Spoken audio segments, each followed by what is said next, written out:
Brighton has become one of the largest student cities in the UK. Students currently make up around 11.7% of Brighton's population. With this, there is a heavy demand on adequate student housing, but with the university accommodation remaining a priority for first students, many turn to student letting agencies such as Kirpt and Brown Vaughan. Do these private companies, however, really care for student welfare, especially surrounding issues of mould? Today we speak to a previous Brighton student about their experience with student housing. With the third year house, there was a crazy mould issue to the point it messed with my health so much that I had to take a month off work. I had like a bunch of different illnesses all coming after the other because of it. I kept staying ill and I couldn't recover because there was so much mould in my room, and I had to take a month off work, was struggling to pay my rent because of this, and they were ignoring our emails for about 4 months. We got in touch with them in October and they didn't get back to us until February.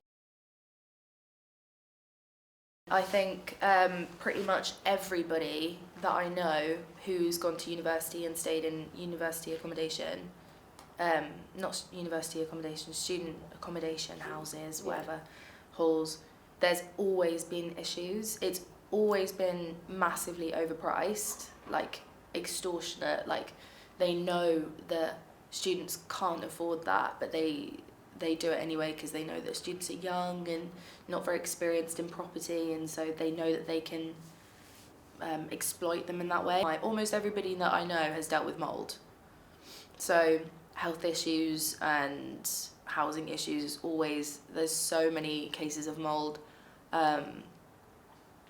There's always sort of broken stuff.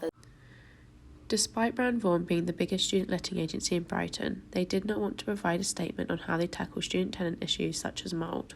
We have been contacting Brown Vaughan for months now to get compensation because it was promised when the mould was addressed, and we're still not getting that compensation. They're still spending multiple months responding to us. So